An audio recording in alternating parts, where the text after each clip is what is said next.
Good evening. मैं सीमा त्रिपाठी आपके सामने आज आई हूँ एक नया टॉपिक लेकर के। अपनी पिछली 2 क्लास में हम लोगों ने केंद्रीय वृत्ति के मापों के अंतर्गत मध्यमान की चर्चा की थी कि किस तरह से मध्यमान की गणना की जाती है जब हमारे पास समूहीकृत प्रदत्त हो या असमूहीकृत प्रदत्त हो। उसी क्रम में आगे बढ़ते हुए आज मैं केंद्रीय वृत्ति के अन्य 2 माप हैं मध्यांक और बहुलांक, उनकी चर्चा करूंगी। हम लोग बात शुरू करते हैं मध्यांक से कि मध्यांक क्या है। जैसा कि आपको नाम से ही समझ में आ रहा है, मध्यांक मतलब वो अंक जो प्रदत्त के मध्य में पाया जाए उसको मध्यांक कहते हैं। वो अंक जो प्रदत्त के मध्य में पाया जाए, या दूसरे शब्दों में हम कहें तो वो अंक जो संपूर्ण समूह को 2 बराबर भागों में बांट दे, 2 बराबर भागों में बांट दे, उस अंक को मध्यांक कहा जाता है। तो अगर हम उदाहरण से इस बात को समझने की कोशिश करें कि मध्यांक क्या है, तो मध्यांक क्या है? मध्यांक n को 2 भागों में विभाजित करने वाला अंक है।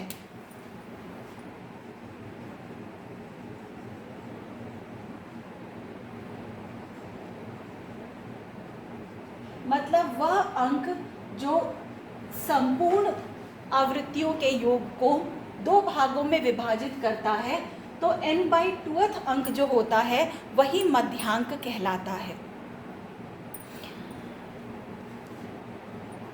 असमूहीकृत प्रदत्त के लिए मध्यांक की गणना कैसे की जाएगी? असमूहीकृत प्रदत्त मतलब जब हमारे पास किसी समूह के प्राप्तांक फैले हुए रूप में प्राप्त हो तो उस समूह में मध्यांक की गणना हम कैसे करेंगे।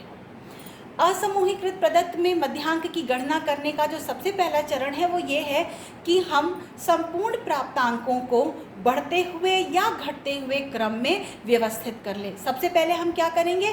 प्राप्तांकों को बढ़ते हुए या घटते हुए क्रम में व्यवस्थित कर लेंगे। अब जैसे मान लीजिए हमारे पास एक समूह है जिसका प्राप्तांक कुछ इस तरह से है।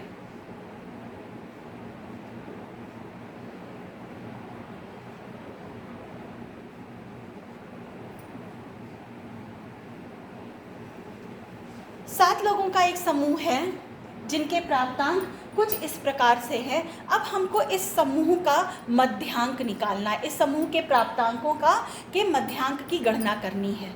तो सबसे पहला चरण क्या है? सबसे पहले हम क्या करेंगे? हम इन सभी प्राप्तांकों को बढ़ते हुए या घटते हुए, इंक्रीजिंग या डिक्रीजिंग ऑर्डर में अरेंज कर लेंगे। मैं इंक्रीजिंग ऑर्डर में फिलहाल इन प्राप्तांकों को बढ़ते हुए क्रम में इन प्राप्तांकों को अरेंज कर रही हूँ। तो हमारे पास सबसे छोटा प्राप्तांक है 12, फिर 13, 14, 17, 18, 19 और 21। मैंने क्या किया? मैंने इन प्राप्तांकों को बढ़ते हुए क्रम में व्यवस्थित कर लिया। अब हमें क्या करना है? वो प्राप्तांक जानना है जो बीच में आ रहा हो, जो इस पूरे समूह को n/2 में विभाजित कर रहा हो। इसके लिए हम क्या करते हैं? कुल जितनी प्राप्तांकों की संख्या है, n जितना है उसमें +1 करके उसको 2 से हम भाग दे देते हैं। मतलब मीडियन निकालने के लिए हम क्या करेंगे? n+1 divided by 2। यहाँ हमारा n कितना है? 1, 2, 3, 4, 5, 6, 7। हमारा n क्या है? n = यहाँ है 7। तो मीडियन क्या होगा? 7+1 डिवाइडेड बाई 2।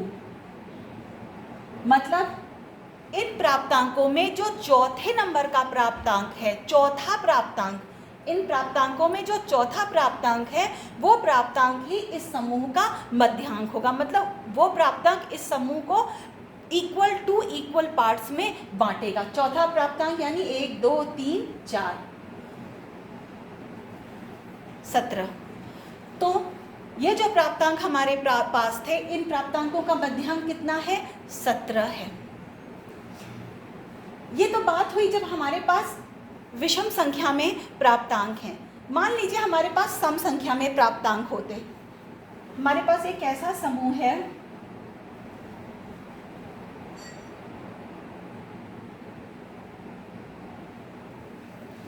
जिसमें अब यहाँ n इज इक्वल टू कितना हो गया? 6 हो गया। n इज इक्वल टू 6 हो गया। तो अब इस समूह का मध्यांक कितना होगा? फॉर्मूला वही है जो पहले था, median is equal to n plus 1/2, मतलब 6 प्लस 1/2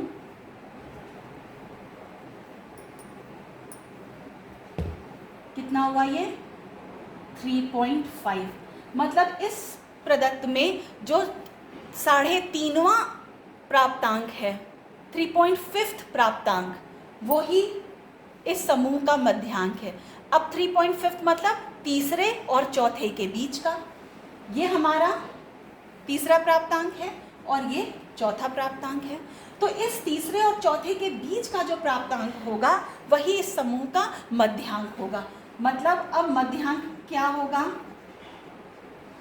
14 प्लस 17 डिवाइडेड बाई 2।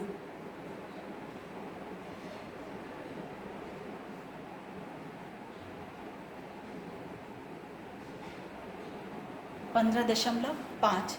मतलब इस समूह का मध्यांक कितना है? 15.5।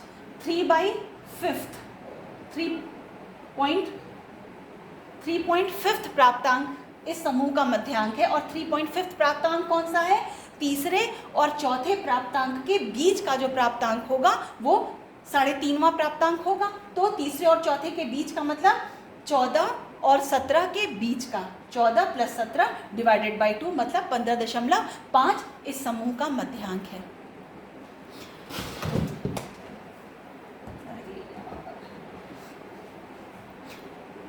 उम्मीद है ये इतनी चीज़ें समझ में आई होंगी। मध्यांक क्या होता है?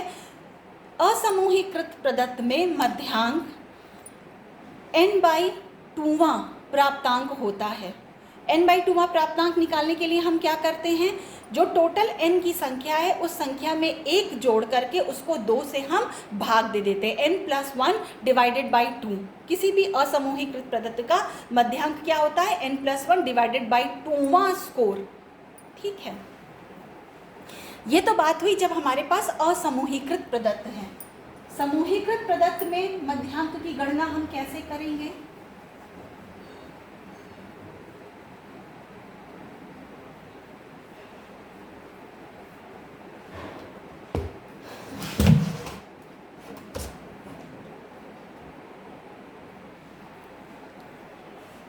समूहीकृत प्रदत्त में मध्यांक की गणना कैसे करेंगे?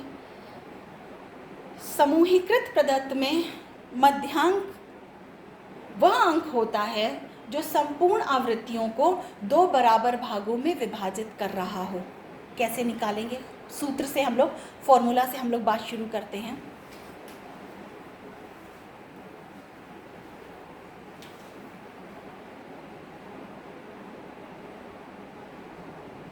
समूहीकृत प्रदत्त के लिए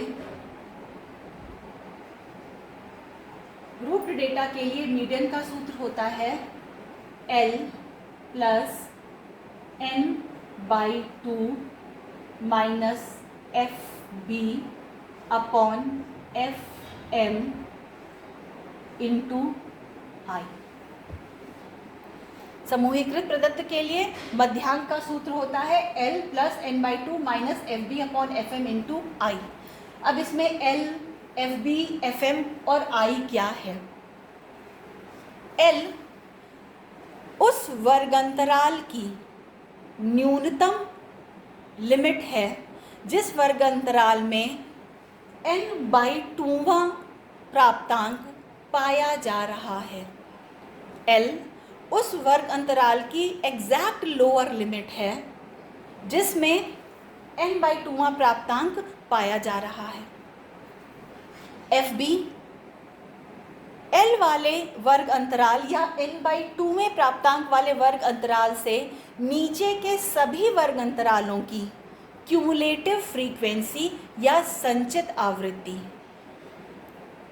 वह वर्ग अंतराल जिसमें n/2वां प्राप्तांक पाया जा रहा है, उससे नीचे के सभी वर्ग अंतरालों की जो संचित आवृत्ति होती है उसको हम FB कहते हैं, फ्रीक्वेंसी बिलो B।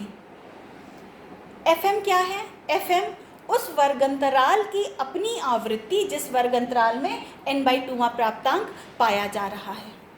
L उस वर्गंतराल की एग्जैक्ट लोअर लिमिट जिसमें n/2वां प्राप्तांक पाया जा रहा है। FB n/2वें प्राप्तांक से नीचे के वर्ग अंतरालों की टोटल क्यूमुलेटिव फ्रीक्वेंसी और FM n/2वें प्राप्तांक वाले वर्ग अंतराल की अपनी आवृत्ति। I हम लोगों ने पिछली क्लास में जाना ही था, वर्ग अंतराल का जो प्रसार होता है उसको हम I कहते हैं। एक उदाहरण के द्वारा थोड़ा और स्पष्ट करने का प्रयास करती हूँ मैं।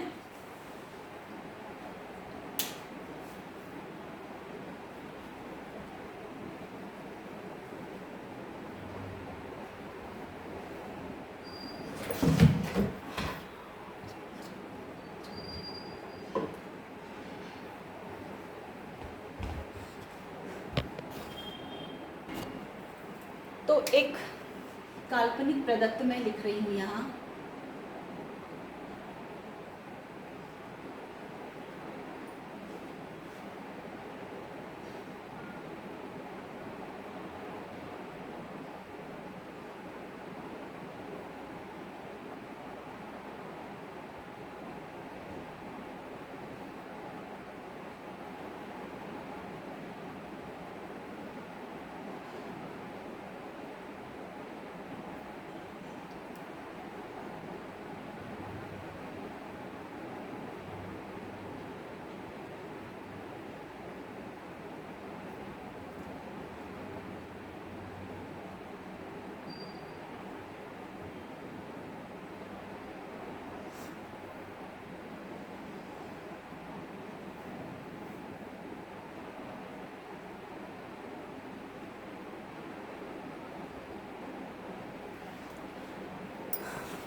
मान लेते हैं हमारे काल्पनिक प्रदत्त में कुल 10 क्लास इंटरवल्स हैं।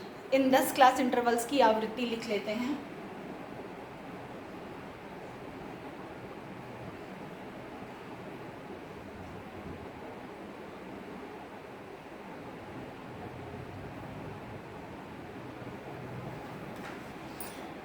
सबसे पहले हम क्या करेंगे? सबसे पहले हम n की गणना करेंगे कि हमारे इस प्रदत्त में n कितना है। n की गणना कर लेते हैं। n मतलब टोटल फ्रीक्वेंसी, आवृत्तियों की कुल संख्या या n की गणना कर लेते हैं।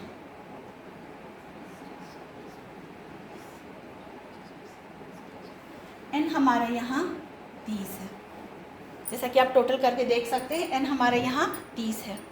अब हमको क्या क्या चाहिए? हमको चाहिए सबसे पहले L, हमें चाहिए FB, हमें चाहिए FM और हमें चाहिए I। L कैसे निकालेंगे?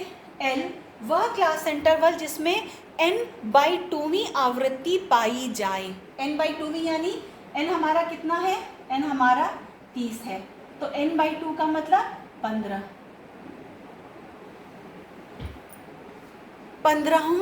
15वीं आवृत्ति जिस क्लास इंटरवल में पाई जाए उस क्लास इंटरवल का एग्जैक्ट लोअर लिमिट L होगा। तो अब n/2वीं आवृत्ति या 15वीं आवृत्ति किस क्लास इंटरवल में पाई जा रही है, ये जानने के लिए हमें सबसे पहले क्यूमुलेटिव फ्रीक्वेंसी की गणना करनी होगी। क्यूमुलेटिव फ्रीक्वेंसी या संचित आवृत्ति की गणना करनी होगी। ये गणना हम कैसे करेंगे? हम नीचे से शुरू करेंगे और जैसे जैसे ऊपर बढ़ते चले जाएंगे नीचे वाले वर्ग अंतरालों की आवृत्ति को जोड़कर ऊपर के वर्ग अंतरालों में लिखते चले जाएंगे। क्यूमुलेटिव फ्रीक्वेंसी मतलब किसी भी वर्ग अंतराल की क्यूमुलेटिव फ्रीक्वेंसी का अर्थ है उस वर्ग अंतराल और उसके नीचे के वर्ग अंतरालों की कुल आवृत्ति कितनी है। किसी भी वर्ग अंतराल की संचित आवृत्ति का मतलब है कि उस वर्ग अंतराल और उससे नीचे के वर्ग अंतरालों की कुल आवृत्ति कितनी है। जैसे हम पहले वर्ग अंतराल की बात करें 11 से 15, तो इस वर्ग अंतराल की अपनी आवृत्ति 1 है और इसके नीचे कोई वर्ग अंतराल नहीं है, तो इस वर्ग अंतराल की क्यूमुलेटिव फ्रीक्वेंसी होगी 1। 16 से 20 वाले वर्ग अंतराल की हम बात करें तो इसकी अपनी आवृत्ति 2 है और इसके नीचे एक वर्ग अंतराल है जिसकी आवृत्ति कितनी है, 1 है, तो 2 + 1 इसकी संचित आवृत्ति हुई 3। 21 से 25 वाले वर्ग अंतराल की संचित आवृत्ति, इसकी अपनी आवृत्ति 3 है और इसके नीचे के जो वर्ग अंतराल हैं उन वर्ग अंतरालों की कुल आवृत्ति 3 है, तो इस वर्ग अंतराल की क्यूमुलेटिव फ्रीक्वेंसी होगी 3 + 3 6। इसी तरह ऊपर बढ़ते हैं। 26 से 30 वाले वर्ग अंतराल की अपनी आवृत्ति 4 है और इसके नीचे के जो वर्ग अंतराल हैं उन वर्ग अंतरालों की क्यूमुलेटिव फ्रीक्वेंसी संचित आवृत्ति कितनी है, 6 है, तो इस वर्ग अंतराल की संचित आवृत्ति कितनी होगी, 6 + 4। नीचे के वर्ग अंतरालों की कुल आवृत्ति प्लस इस वर्ग अंतराल की अपनी आवृत्ति, 6 + 4 मतलब 10। 10 + 4 14, 14 + 6 20, 20 + 4 24, 24 + 3 27, 27 + 2 29, 29 + 1 30। एक चीज यहाँ ध्यान देने की है कि जो सबसे ऊपर वाला वर्ग अंतराल है उस वर्ग अंतराल की क्यूमुलेटिव फ्रीक्वेंसी उतनी ही होनी चाहिए जितना हमारा n है। अगर ये आवृत्ति, ये आखिरी वाले वर्ग अंतराल की क्यूमुलेटिव फ्रीक्वेंसी n से अधिक है या n से कम है, इसका मतलब हम लोगों ने कहीं ना कहीं गणना में गलती की है। ये चेक भी हो जाता है, एक तरह से चेक भी आप कर सकते हैं कि आपने यहाँ कहीं क्यूमुलेटिव फ्रीक्वेंसी में कोई गलती तो नहीं की है। उसका चेक यही है कि ये टोटल इस टोटल के बराबर होना चाहिए। ठीक है, क्यूमुलेटिव फ्रीक्वेंसी निकालने के बाद अगला स्टेप क्या है, हमको यह जानना है कि n/2v आवृत्ति किस वर्ग अंतराल में आ रही है। n/2v आवृत्ति आप देखिए 31 से 35 वाला जो वर्ग अंतराल है उसकी कुल आवृत्ति क्यूमुलेटिव फ्रीक्वेंसी 14 है। 36 से 40 वाला जो वर्ग अंतराल है उसकी कुल फ्रीक्वेंसी 20 है, मतलब 15 फ्रीक्वेंसी इस वर्ग अंतराल में ही आएगी। 36 से 40 वाले वर्ग अंतराल में ही 15वां अंक आएगा, क्योंकि यहाँ तक कुल आवृत्ति 14 है और 15 से लेकर के 20 तक की आवृत्ति 36 से लेकर 40 वाले वर्ग अंतराल में है। तो हमारा वह वर्ग अंतराल जिसमें मध्यांक पाया जा रहा है वो 36 से 40 का वर्ग अंतराल है। L कितना होगा, इस वर्ग अंतराल की exact lower limit. Exact lower limit का मतलब क्या है, किसी भी वर्ग अंतराल की लोअर एग्जैक्ट लिमिट का मतलब कि हम न्यूनतम संख्या में से 0.5 घटा दें, और हाईएस्ट लिमिट का मतलब है कि अधिकतम वाला जो अंक है उसमें हम 0.5 जोड़ दें। तो किसी भी वर्ग अंतराल की एग्जैक्ट लिमिट का मतलब है ±0.5। एग्जैक्ट लोअर लिमिट या एग्जैक्ट लिमिट का मतलब है ±0.5, मतलब जो हाईएस्ट है, उच्चतम अंक है,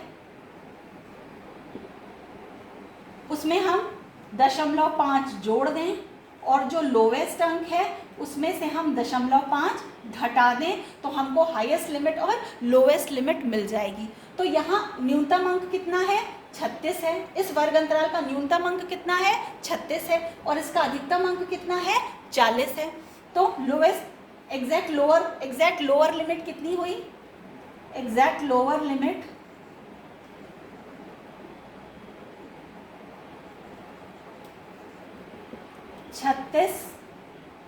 -0.5 और एग्जैक्ट हायर लिमिट कितनी हुई,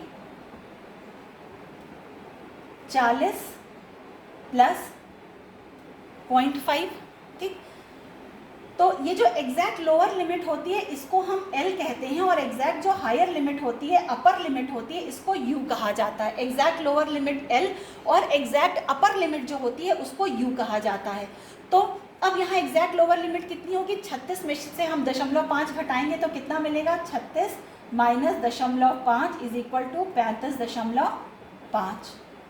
तो L कितना हुआ, 35.5। बात समझ में आ रही है ना। किसी भी वर्ग अंतराल की एग्जैक्ट लोअर लिमिट या एग्जैक्ट अपर लिमिट अधिकतम या न्यूनतम प्राप्तांक में से 0.5 घटाकर या बढ़ाकर प्राप्त की जाती है। एग्जैक्ट लोअर लिमिट निकालने के लिए हम न्यूनतम प्राप्तांक में से 0.5 घटा देते हैं और एग्जैक्ट अपर लिमिट निकालने के लिए हम अधिकतम प्राप्तांक में 0.5 जोड़ देते हैं। जैसे 41 से 45 वाले क्लास इंटरवल की हम बात करें तो इस क्लास इंटरवल की एग्जैक्ट लोअर लिमिट कितनी होगी, 41 माइनस 0.5 और एग्जैक्ट अपर लिमिट कितनी होगी, 45 प्लस 0.5, तो 40.5 और 45.5।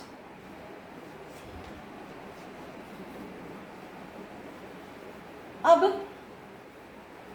हम अपने इस उदाहरण में बात करें तो हमारे इस उदाहरण में L कितना आया, 35.5।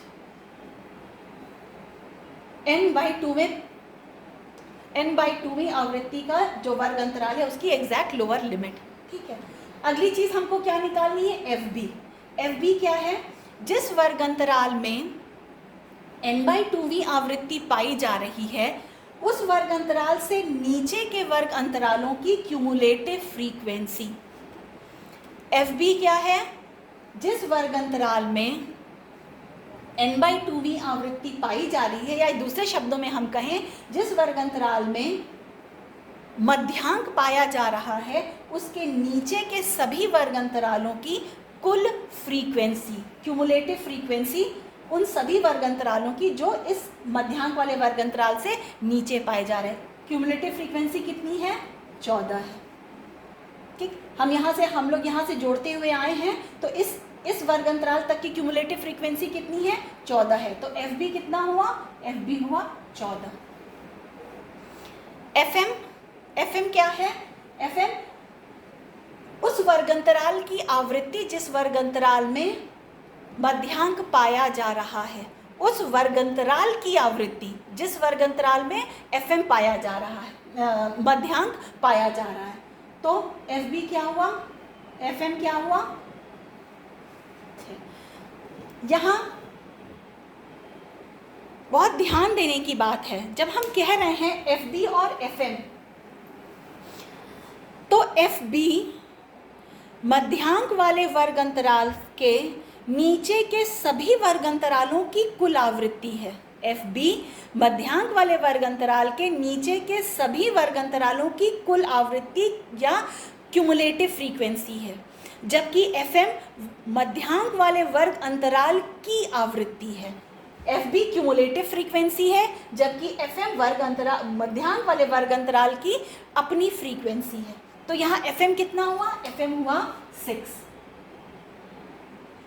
और I 5 है। 46, 47, 48, 49, 50 या 36, 37, 38, 39, 40, I है यहाँ 5।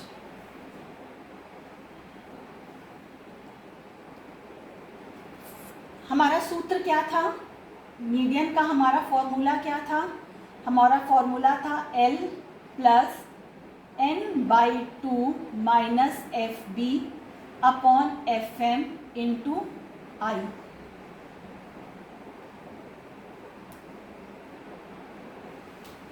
ये हमारा सूत्र था मध्यांक का।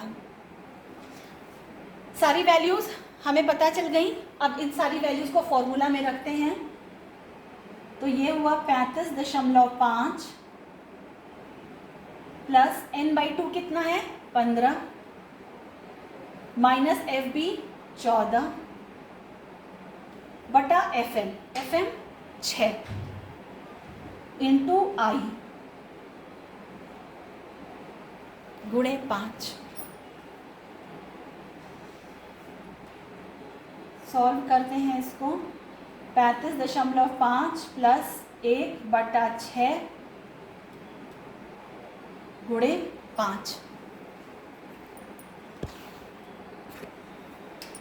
ये हुआ 35.5 प्लस 5/6। 5 को हम 6 से डिवाइड करेंगे तो ये होगा 6.83 के आसपास। तो 35.5 प्लस 0.83, ये हुआ 3।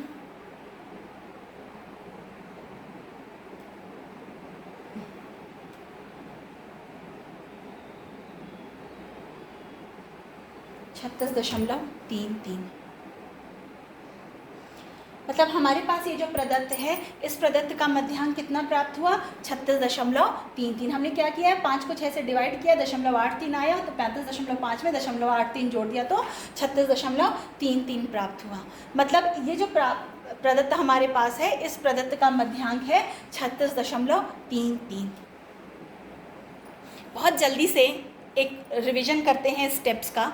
हमने सबसे पहले क्या किया? हमने सबसे पहले क्यूमुलेटिव फ्रीक्वेंसी या संचयी आवृत्ति की गणना की। क्यूमुलेटिव फ्रीक्वेंसी निकालने के लिए क्या किया? क्रमशः नीचे से प्रत्येक वर्गांतराल की जो आवृत्ति है, उस आवृत्ति को नीचे के सभी वर्गांतरालों की आवृत्ति से जोड़ते चले गए, तो हमें क्यूमुलेटिव फ्रीक्वेंसी प्राप्त हो गई। इसके बाद हमने क्या किया? हमने ये जानने की कोशिश की कि n/2वां प्राप्तांक किस क्लास इंटरवल में आ रहा है, क्योंकि n/2वां प्राप्तांक ही वह प्राप्तांक होता है जो किसी भी प्रदत्त का मध्यांक होता है। n/2वां प्राप्तांक किस वर्ग अंतराल में आ रहा है, ये जानने के लिए हमने n को 2 से भाग दिया। n हमारा 30 था, तो n/2वां प्राप्तांक यानी 15वां प्राप्तांक किस वर्ग अंतराल में आ रहा है? 31 से 35 तक के वर्ग अंतराल की क्यूमुलेटिव फ्रीक्वेंसी 14 है और 36 से 40 की क्यूमुलेटिव फ्रीक्वेंसी 20 है। मतलब 15वां प्राप्तांक इस 36 से 40 वाले क्लास इंटरवल में पाया जा रहा है। अब हम क्या करेंगे? हम सबसे पहले L जानेंगे कि L कितना है। L क्या होता है? उस वर्गांतराल की एग्जैक्ट लोअर लिमिट जिस वर्गांतराल में n/2वां प्राप्तांक पाया जा रहा है, उस वर्गांतराल की एग्जैक्ट लोअर लिमिट जिसमें n/2वां प्राप्तांक पाया जा रहा है, वो वर्गांतराल कौन सा है? 36 से 40 का है। एग्जैक्ट लोअर लिमिट हम कैसे निकालेंगे? जो न्यूनतम प्राप्तांक है उस वर्ग अंतराल का, उसमें से 0.5 हम घटा देंगे। तो 36 में से 0.5 हमने घटाया तो कितना मिला? 35.5। तो L कितना है? 35.5। दूसरी चीज़ उसके बाद जो हमें जाननी है वो है FB। FB क्या है? जिस वर्ग अंतराल में मध्यांक पाया जा रहा है, उस वर्ग अंतराल के नीचे के सभी वर्ग अंतरालों की कुल आवृत्ति, क्यूमुलेटिव फ्रीक्वेंसी, वो कितनी है? वो है 14। तो FB हमारा कितना हुआ? 14। अगली चीज़ है FM। FM उस वर्ग अंतराल की आवृत्ति जिस वर्ग अंतराल में मध्यांक पाया जा रहा है, मतलब 36 से 40 वाले वर्ग अंतराल की आवृत्ति, और वो आवृत्ति है 6। FM कितना है? 6। I क्लास इंटरवल का साइज है जो यहाँ हमारे इस उदाहरण में 5 है। अब हमने क्या किया? हमने इन सारे मूल्यों को इस सूत्र में रख लिया और उसके आधार पर हमने गणना कर ली मध्यांक की, जो कि 36.33 पाया जा रहा है। उम्मीद है मध्यांक समझ में आया होगा, मध्यांक की गणना कैसे की जाती है ये समझ में आ गया होगा। केंद्रीय वृत्ति की मापों में जो एक आखिरी चीज बच रही है वो है मोड या बहुलांक। मोड या जिसको हिंदी में हम कहते हैं बहुलांक। आप देखिए नाम से ही बहुत क्लियर है कि हम किस चीज़ की बात करने जा रहे हैं। हम उस मूल्य की बात करने जा रहे हैं जिसकी आवृत्ति किसी भी प्रदत्त में सबसे अधिक हो। वैल्यू विद मैक्सिमम फ्रीक्वेंसी, वह मूल्य जिसकी आवृत्ति सबसे ज़्यादा हो, उसी मूल्य को हम बहुलांक कहते हैं। उदाहरण के लिए असमूहीकृत प्रदत्त से बात शुरू करते हैं। जैसे मान लीजिए हमारे पास एक प्रदत्त है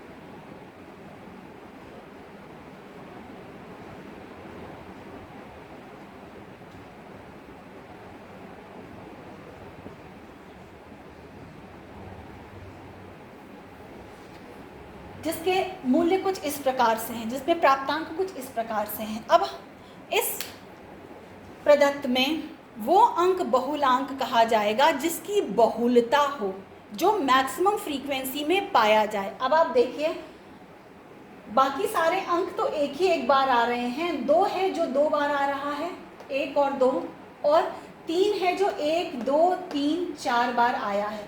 बाकी सभी 7 एक बार है, 8 भी एक बार है, 6 भी एक बार, 5 भी एक बार, 4 भी एक बार, 3 भी, 9 भी एक बार। ये बाकी के सारे अंक एक एक बार आए हैं, 2 2 बार आया है और 3 4 बार आया है। तो इस प्रदत्त का बहुलांक या मोड कितना होगा? 3 होगा। क्यों? क्योंकि 3 ही वह अंक है, 3 ही वह मूल्य है जो सबसे अधिक बार रिपीट हुआ है।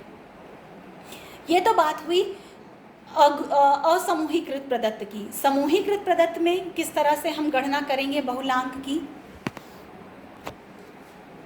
समूहीकृत प्रदत्त में बहुलांक की गणना का जो सूत्र है वो है L plus FA upon FA plus FB into I।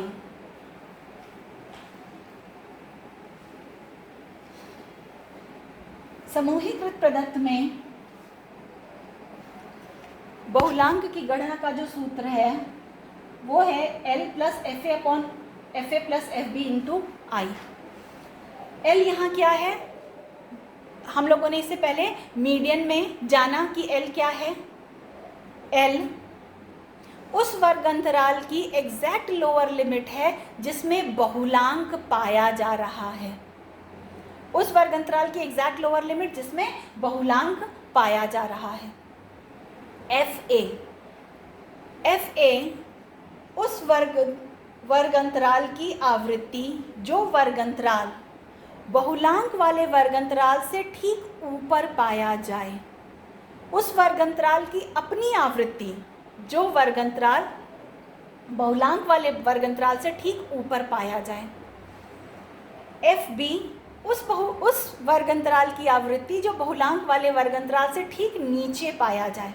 हम लोगों ने इससे पहले थोड़ा सिंबल यहाँ चेंज कर लेते हैं, इसको थोड़ा अलग तरह से B बनाते हैं, क्योंकि इससे पहले हम लोगों ने मीडियन में जो बात की थी FB की, वो FB क्या था? वो FB था cumulative frequency of class intervals below the class interval in which median is associated, in which median is found। उस वर्ग अंतराल जिसमें मध्यांक पाया जा रहा है उसके नीचे के सभी वर्ग अंतरालों की जो आवृत्ति थी उसको हम FB कह रहे थे। पर यहाँ हम जिस FB की बात कर रहे हैं वो FB क्या है? वो FB बहुलांक वाले वर्ग अंतराल के ठीक नीचे वाले वर्ग अंतराल की अपनी आवृत्ति है। क्यूमुलेटिव फ्रीक्वेंसी की हम यहाँ बात नहीं कर रहे हैं, ये ध्यान देने की चीज़ है। इसलिए थोड़ा सिंबल मैंने B का चेंज कर दिया है ताकि कंफ्यूजन ना हो। एक उदाहरण से थोड़ा और बात क्लियर करते हैं। यहाँ मैंने वही उदाहरण लिया है जो मध्यांक के लिए मैंने लिया था। मध्यांक की गणना करते समय जो उदाहरण लिया था वही उदाहरण फिर से मैंने लिया है। मान लीजिए हमारे पास ये काल्पनिक प्रदत्त है, इसका हमको बहुलांक निकालना है। बहुलांक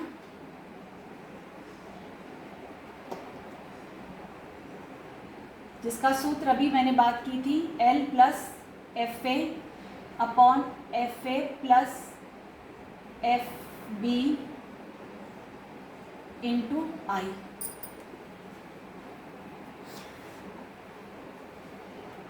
मोड वह वर्ग अंतराल जिसकी आवृत्ति सबसे अधिक हो, वह वर्ग अंतराल जिसकी आवृत्ति सबसे अधिक हो, हम ये मानकर चलते हैं उसी वर्ग अंतराल में बहुलांक पाया जाएगा। क्यों? क्योंकि बहुलांक वह अंक है जो सबसे अधिक पाया जाए। तो जिस वर्ग अंतराल की आवृत्ति सबसे अधिक है, इसका मतलब उसी में वो अंक है जो सबसे अधिक पाया जा रहा है इस प्रदत्त में। यहाँ यह वह वर्ग अंतराल है जिसकी आवृत्ति सबसे अधिक है। 31 से 35 का ये वर्ग अंतराल, इसकी आवृत्ति 6 सबसे अधिक है, बाकी सब वर्ग अंतरालों की आवृत्ति इस वर्ग अंतराल से कम है।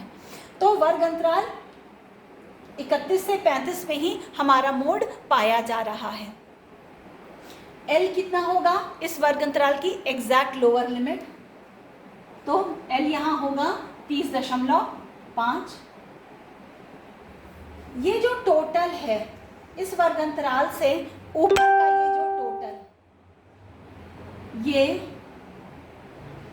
FA कहलाएगा। थोड़ा अलग लिखते हैं, मुझे लगता है सिंबल थोड़ा चेंज करना चाहिए, नहीं तो कंफ्यूजन होगी।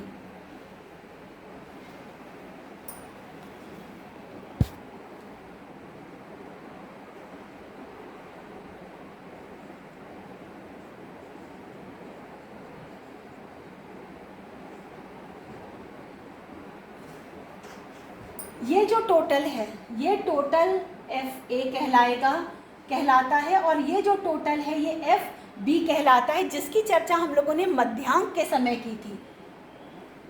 जिस क्लास इंटरवल में मध्यांक पाया जा रहा है उसके नीचे की सभी जो वर्ग अंतराल हैं उसकी टोटल आवृत्ति FB कहलाएगी। पर हम यहाँ क्या बात कर रहे हैं? FA क्या है? FA उस वर्ग अंतराल की आवृत्ति जो बहुलांक वाले वर्ग अंतराल से ठीक ऊपर हो। मतलब ये FA और FB क्या है? उस वर्ग अंतराल की आवृत्ति जो मध्यांक बहुलांक वाले वर्ग अंतराल से ठीक नीचे हो। मतलब ये है आपका FB। ठीक है, तो अब सूत्र में हम मूल्य रखते हैं। L यहाँ कितना है? 30.5। FA कितना है? 4। FB कितना है? 4 और I है 5। तो मोड क्या हुआ? 30.5 प्लस 4/4 प्लस 4 गुणे 5। ठीक है, ये हुआ मोड। अब गणना कर लेते हैं। 30.5 प्लस 4/8 गुणे 5, तो ये हुआ 30.5 प्लस 5/2। 30.5 प्लस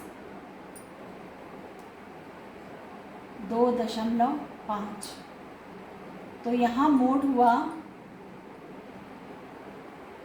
33। हमारे जो उदाहरण है इस उदाहरण में मोड कितना हुआ? 33। क्या किया हमने?